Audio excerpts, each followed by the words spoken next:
Good morning, everybody. Hope you're all well in MotoAmerica land. This is Paul Carruthers, and I'm the communications manager for MotoAmerica. And this is our weekly podcast, Off Track. I do it every week with Sean Bice, who's my counterpart, both in MotoAmerica, helping me at the races, etc., to also being the co-host on this podcast. We just spent the weekend in Monterey, California, which is obviously one of everybody's favorites. It was truly an incredible weekend for MotoAmerica. You know, it was our series finale. We had this little baggers race that we decided to do that kind of turned into something a little bit more than a little baggers race. So what we're going to have today, Sean, is we have Rob Buydos on the call, and he's actually the person behind our Drag Specialties King of the Baggers event that we had at Laguna. I know he did most of the heavy lifting, and I think, as he'll tell us, he was the one that had to twist a few arms to talk some people into the fact that this was going to be a good idea. So he deserves a big pat on the back because it obviously was a good idea. But we'll circle back to Rob in a minute. But first of all, I wanted to check on you. I know you had a rough trip getting home, but you made it. And how was your Laguna Seca experience? Yeah, it was great as always, Paul. I don't know if I can't remember if I've ever told you this, but I'm gonna make a confession or a statement on this podcast here. My wife already knows this, but when I die, my request is to be cremated, and I want my ashes to be spread at the top of the corkscrew at Laguna Seca. And in fact, if I can use my ashes to sop up any oil that is spilled in that track to make it more safe for the riders, I will be happy to donate my charred remains for that purpose. Thankfully, in the King of the Baggers, there was no oil laid down like a lot of people thought might happen, so it wasn't needed then. But yeah, spread my ashes up on the top of that corkscrew, and I'll be happy from heaven looking down on that. But yeah, that's how much I think of that place and how much it means to me to go there. So. Well, if I outlive you, I'll make sure that happens. Yeah, that's exactly. It kind of reminds me of the Big Lebowski. Don't put it in a coffee can. Stand downwind of it, stand upwind of it, I should say, so it doesn't blow back on you, because it can get a little bit windy sometimes there at Laguna Seca. But I want to make sure it goes on the ground and not in your face. So I get in your face enough as it is, Paul. And we're both so old; it could be any time. Yeah, that's why I need to make this statement now. You never know when it's going to happen. So, absolutely. Funny thing is about this episode too, Paul, is not normally, but a lot of times we have you on all the time as somebody from SoCal, and we'll often have a guest on who's also from California in some way. But in this episode, you are absolutely outnumbered by two people from the Buckeye State. So it's good to have a fellow Ohioan on this episode. Well, you know what's good about having two people on there from Ohio? I'm still smarter than both of them combined. I don't know. Well, maybe Rob's smarter than both of us combined. I don't know. He did a good job. Well, King of the Baggers. It wouldn't be hard. So let's bring Rob in so we don't waste too much time talking about drivel, and we can talk about something that's very different. So, Rob, I'm just going to ask you right off the bat: was this how you imagined it? And could you? I mean, I'm going to tell you right away. I was a little skeptical in the beginning because I'm a road racing purist. I've done this my entire life, but when I watched those bikes for the first time, we ran outside the media center and watched them come up the hill and over turn one and down into turn two. And it didn't take them but 2 laps before some of them were already backing it into turn two. And I'm like, holy crap, this is really cool. And I spent a lot of the time over the course of the weekend thinking about what made me think it was cool. And I couldn't totally come to the right answer, except for the fact that they went a lot faster than I thought they would. And they didn't wobble around. At first I pictured, I pictured a bunch of guys just wobbling around, and I didn't think it would look as good as it did. And it was actually spectacular. I mean, you could get a thrill just by watching one of them go around, much less 13 of them. So, did it turn out as you expected?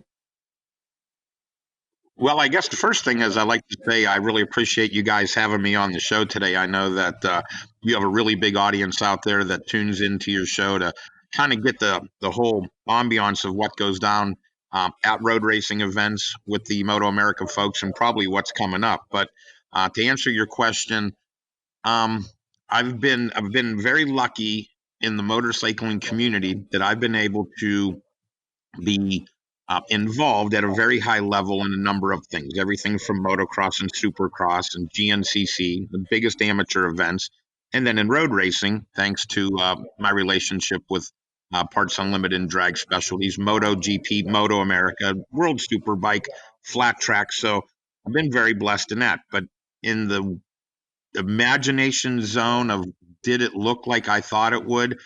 It did. That's what I thought performance baggers would look like coming into turn one at the most historic road race track, I feel, in America, Laguna Seca. And I want to certainly tip my cap to the riders, the Ben Bostroms, the Tyler O'Hara's, the Hayden Gillums of the world that made this look so high end. I think they did a great job, and all of the teams that built these bikes really address the concerns that probably the road race community have.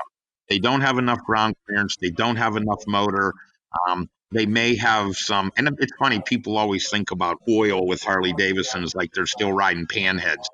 Ever since the Evo evolution back in the very early 90s, the oil situation hasn't been nearly as proficient as it was back in the day. But I didn't think that was going to be the problem. But I'm very, very, very excited about how these riders made these bikes look in this environment. And the word on the street is there's plenty more to come.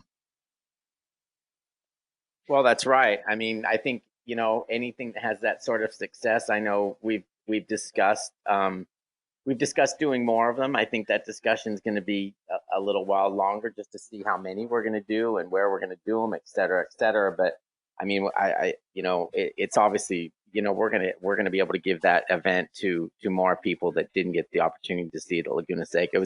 It was unfortunate that that was one of our events in which we couldn't have fans because, wow, I think they would have lost their minds with that. I saw a video. I wasn't up at the corkscrew for the race. I was down in the paddock, but I saw a preview, a video. I'm sorry, and there was whatever amount of people were up there, maybe 50 to 100 people, but they're yelling and screaming. So it would have been really cool to have it in front of the people, and hopefully next year, if we can get through this pandemic a little bit better and get back to having fans at all our events, that we could show baggers to a lot more people. You're absolutely right on the fans, and just over the last couple of years, I've been able to kind of bring some unique environments to the motorcycle community. I guess I've paid enough dues that finally I have the ear of a few people. One of the first ones that really kind of made a mark was a couple years ago at Redbud at the Motocross of Nations. The big rainstorm that drenched the weekend all weekend. Well, we had the Pit Bike of Nations there. Now, during the Pit Bike of Nations in a rainstorm, the 25 plus thousand fans that were watching this decided that about 5 minutes before we started, that would be the perfect opportunity to storm the racetrack and stand out there and chant Redbud and have their bladeless chainsaws at full noise and just go lose their mind. And that kind of added quite a bit to it.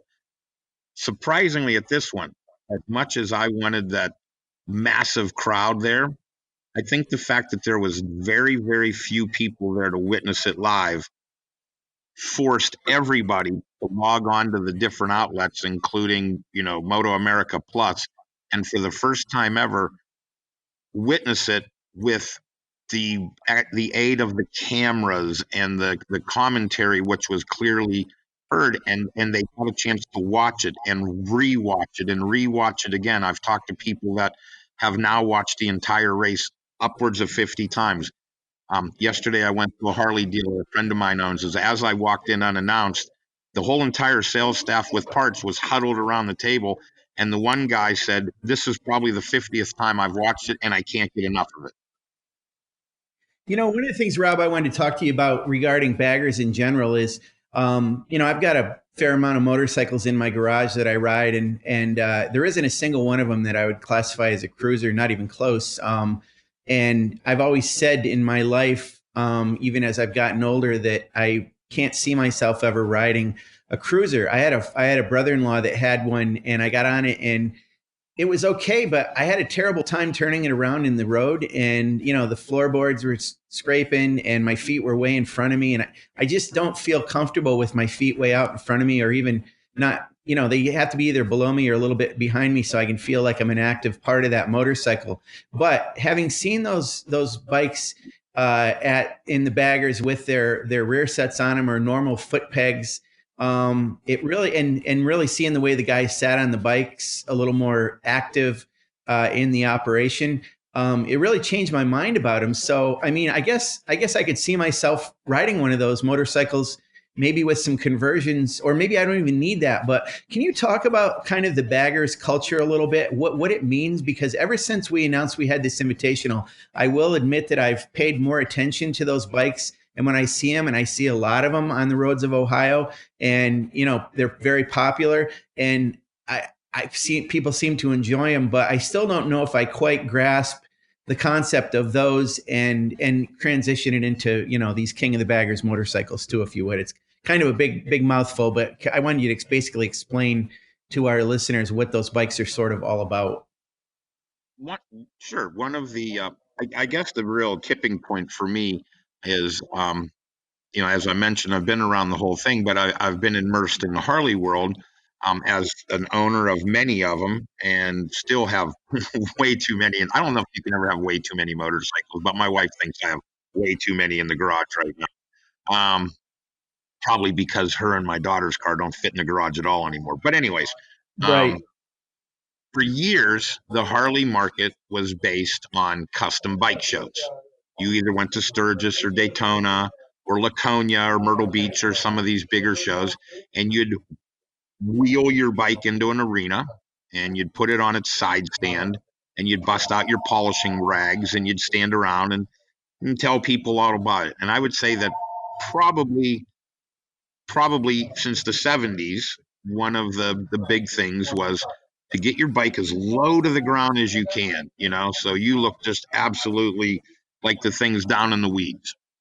Well, for years, that was an outstanding bike show model.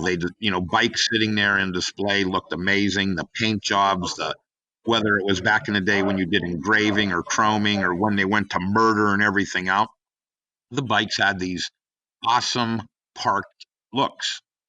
And that was kind of how you based who the real top shelf guy was in the world.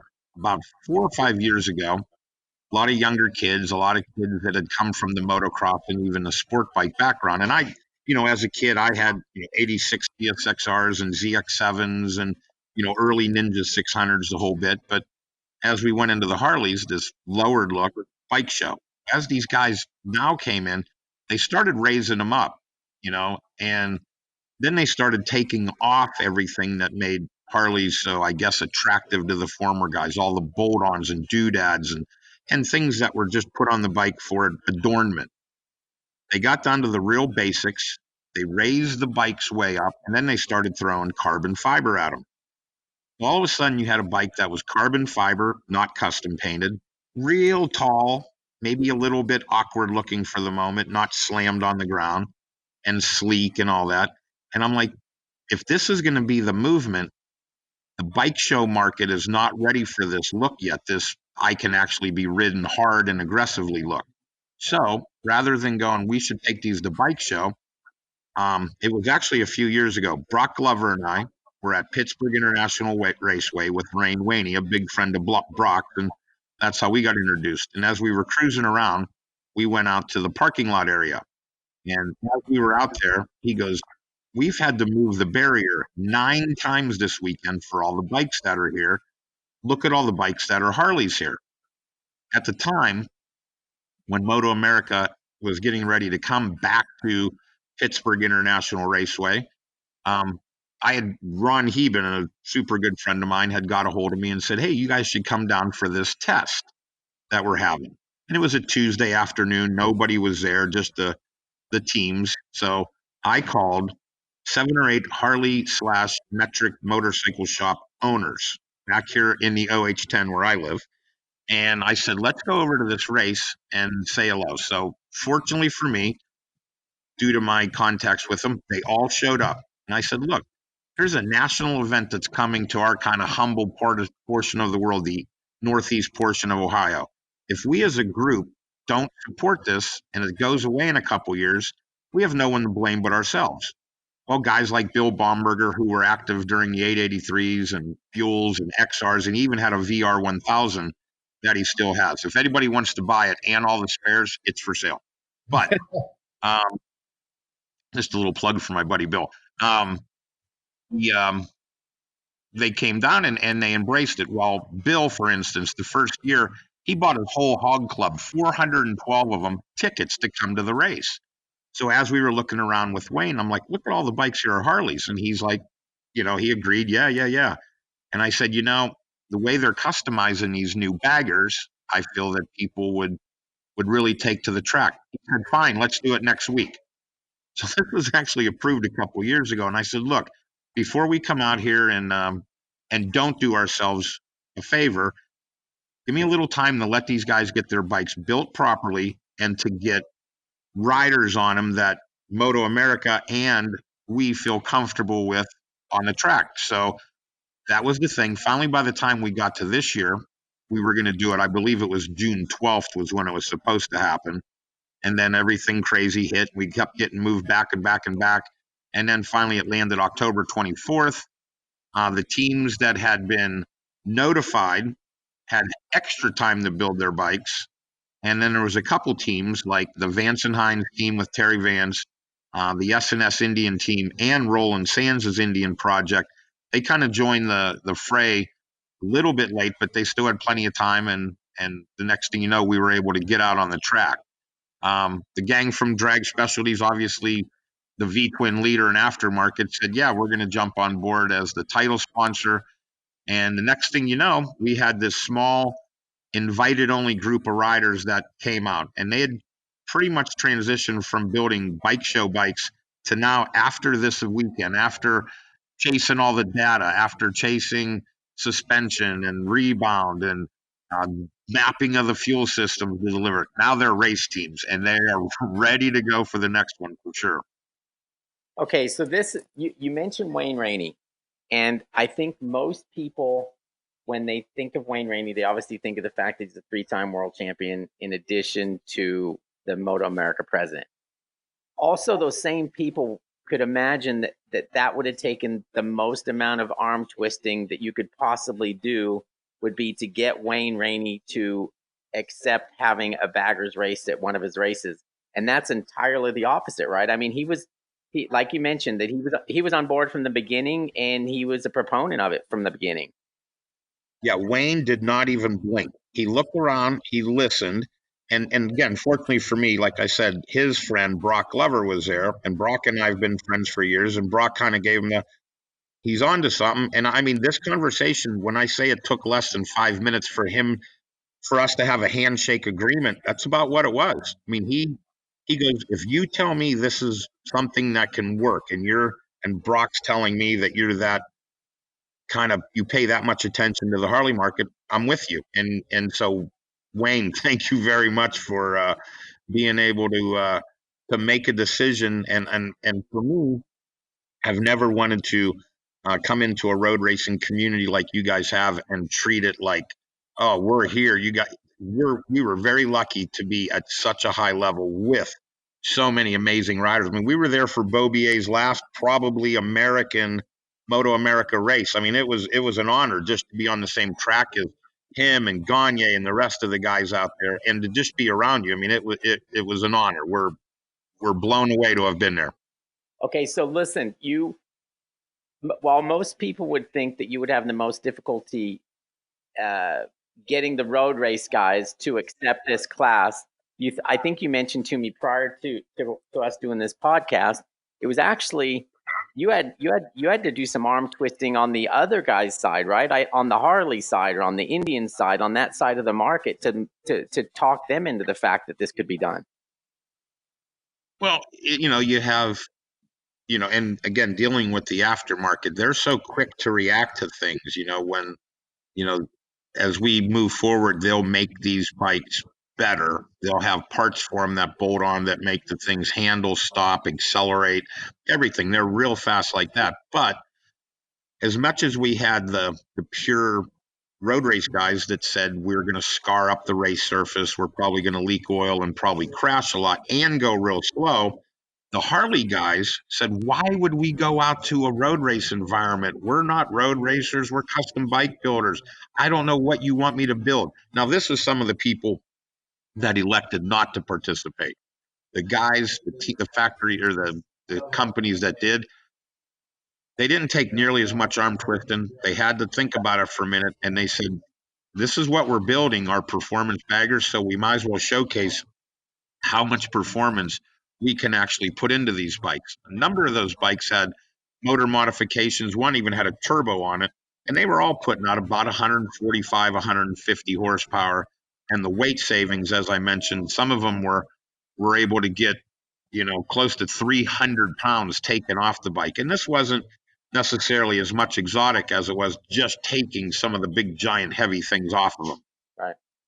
One of the things, Rob, that we saw a lot of beforehand was there were a lot of doubters, of course. I mean, we had Jensen Beeler on from Asphalt and Rubber, and he was very he said he was going to go, but he was very cynical about the whole thing. Let me put it that way. And a lot of people were. I mean, a lot of fans, and we had our doubts, of course, but we also were kind of like, let's wait and see what happens on this.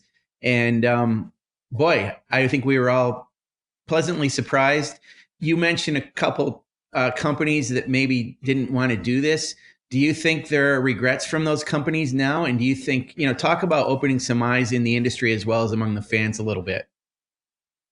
Well, I think, the motorcycle industry as a whole loves cutting edge. They really like to be at the forefront of stuff, whether it's whether it's a type of a part or it's a type of an event or any of those. They like to say that they were there, they were part of it.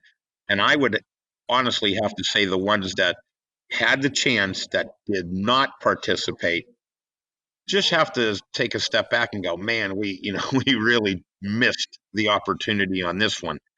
I've talked to Lance Bryson, for instance, a number of times on this, and every day that we talk, the engagement from this event on the MotoAmerica sites and YouTubes are moving 1 million or more in a 12, 13-hour period. The last number that he and I talked were the number of engagement was somewhere in the 7.6 million range. Let's face it, gang, in this day and age, that's how things are measured. So I would say that this was a raging success.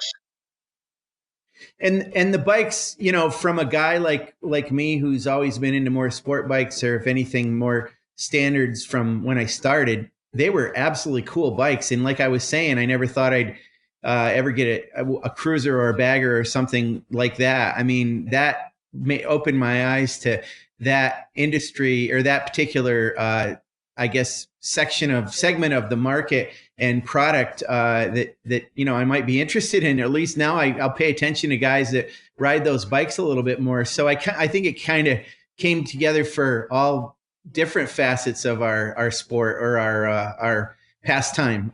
The sport bike riders were pleasantly surprised and interested.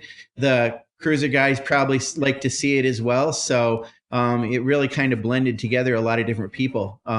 I guess that's what we wanted to do with it, and it was very successful by the numbers, clearly. One of the areas I think that is really going to benefit from this, and it might sound crazy, but I guess if you think about it, so I would say traditionally, and I know that you guys have probably been to some of the bigger events, the Daytonas and whatnot of the world, because of all the racing that goes on there. And you've probably seen the traditional Harley market where, let's just say for argument's sake, it's a man and a wife riding around on their bagger. And listen, I'm one of those people that is all about freedom of choice, but they probably have a bandana on and a leather jacket and some jeans and a pair of boots and let's say a chain drive wallet. And that's just a stereotypical look of a guy or gal that rides a V-twin motorcycle traditionally.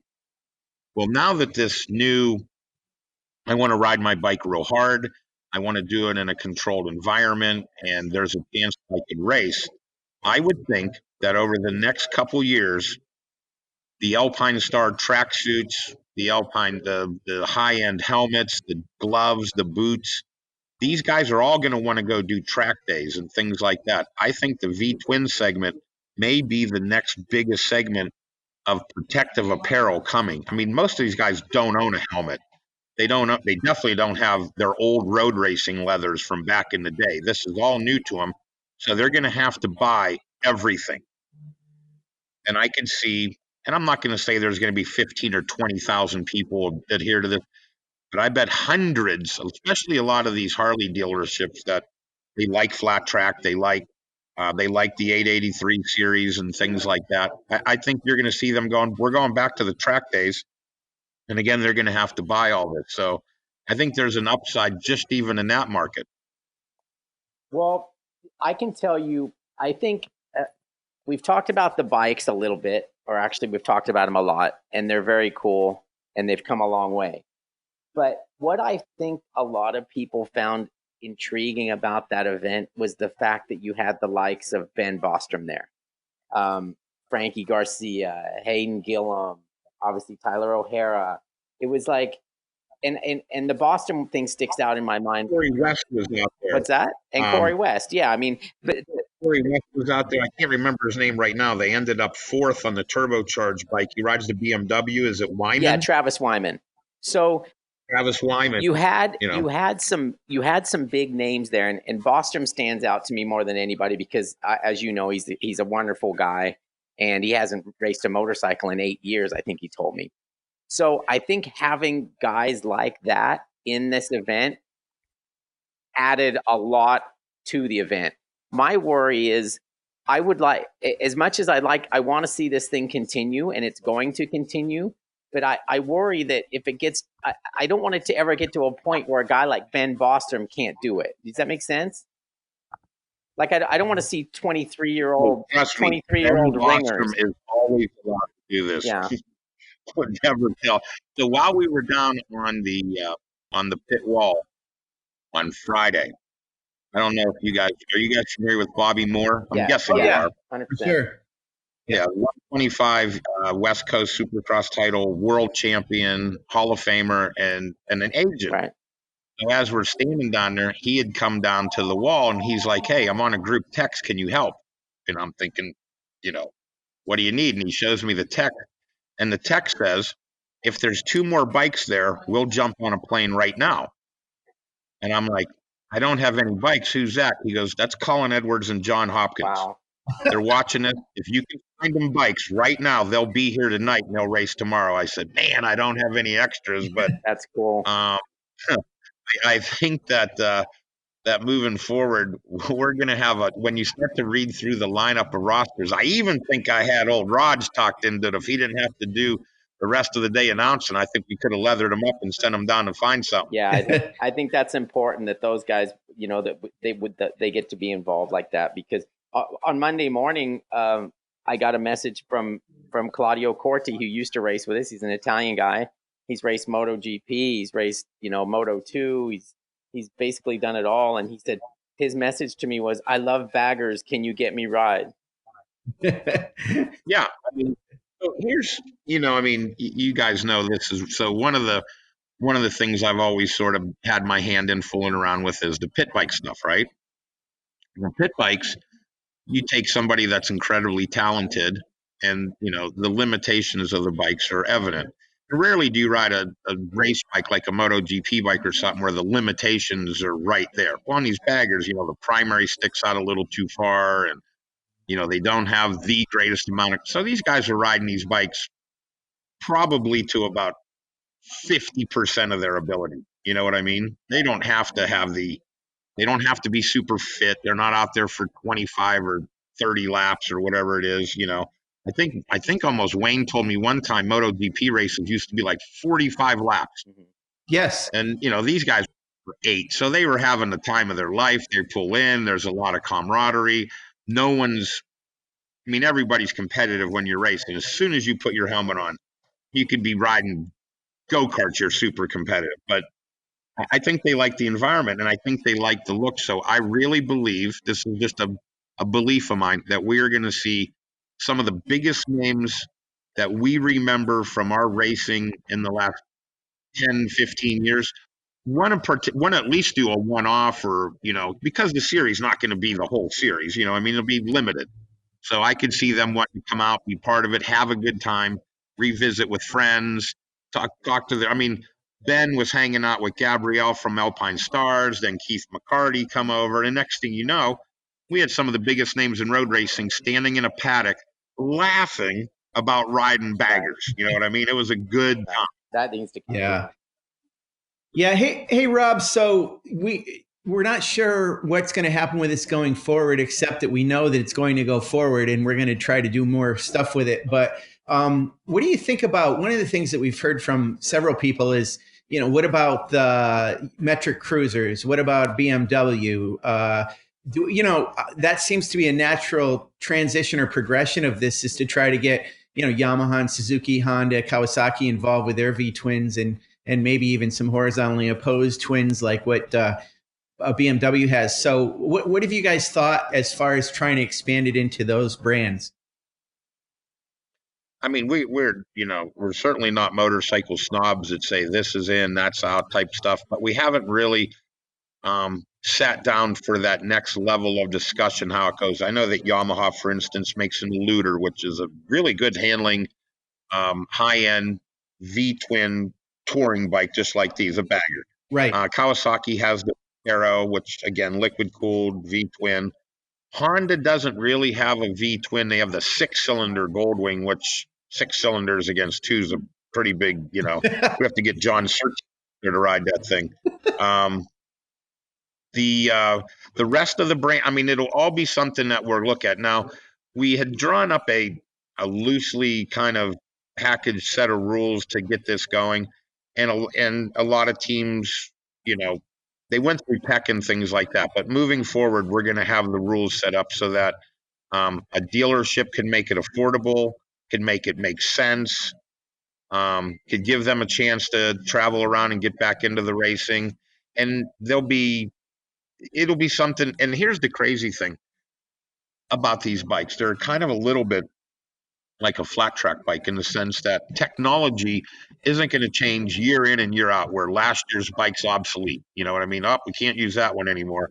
These things would be good for 5 or 6 or more years. I don't see the manufacturers making sweeping changes. Now, does this give a company like a Harley Davidson a chance to release a water-cooled bagger, and instead of saying we're doing it because we want to, I think they'd have a chance to do it because, well, this is what you guys are asking for. You want a better road race bike, So here you go.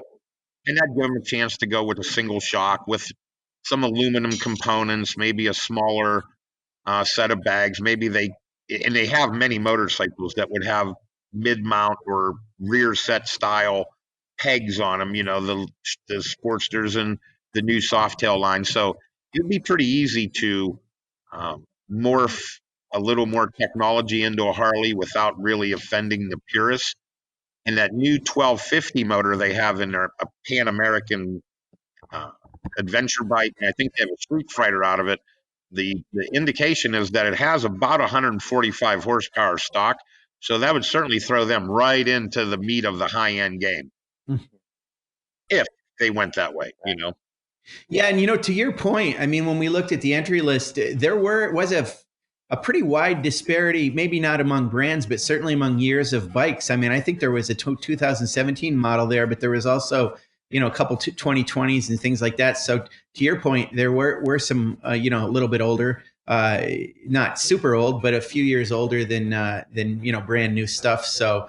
But it was interesting too. It's just you chalk it up to what I guess you can call Yankee ingenuity, but so many different ways that people looked at the formula or what was there and within the rule books. And as you said, there was a turbo. There was very many various interpretations of how the the fairing was on the front, and even the bags on the back. But certainly, everything from subframes to shocks to forks. It was really a wide variety among those 13 bikes to offer. It wasn't like it was all cookie cutter and all the same. So that was a real nice part of this invitational as well. And I think if we open it up to more brands, you're going to even see more variety than that. So I say all for it.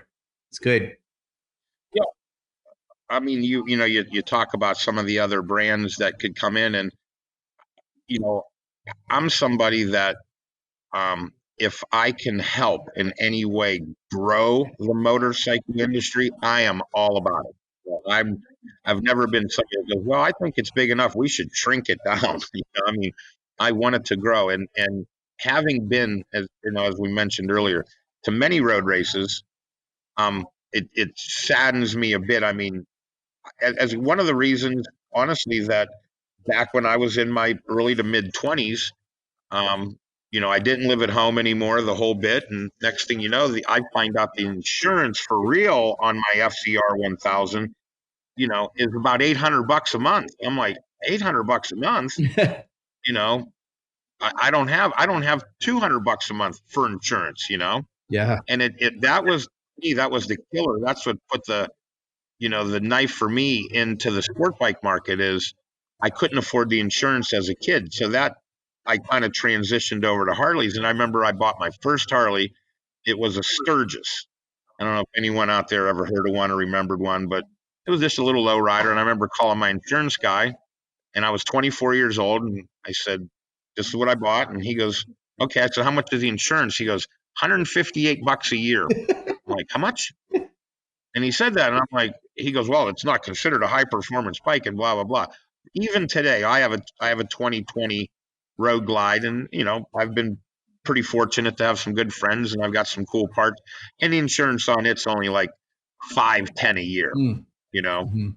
It's compared to the rest of the things that would be considered super high performance. It's super affordable. So that's why I think you see more and more kids on these things.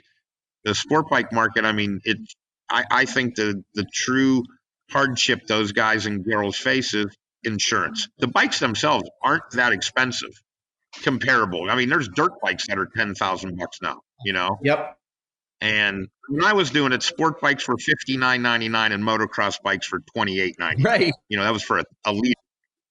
Now I don't think the sport bikes are really that much more money. I guess I haven't priced a GSX-R 1000 or an R1 in a while, but I bet they're not $30,000 or nothing crazy like that. I bet they're slightly more than a dirt bike.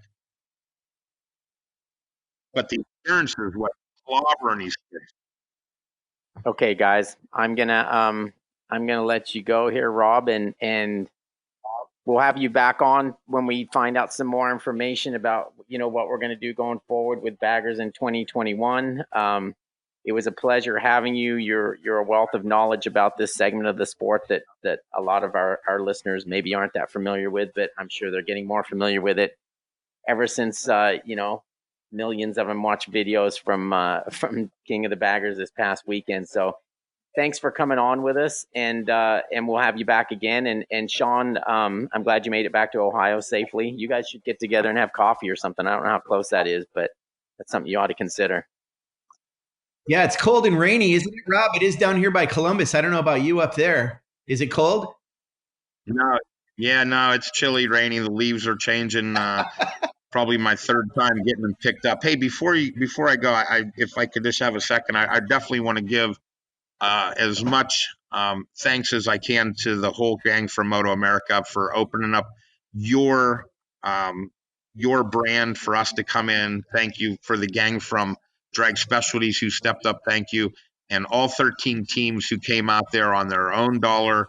They spent the effort, the time, the track days, the riders, the wear and tear and abuse on those bikes. I can't thank all of you guys enough.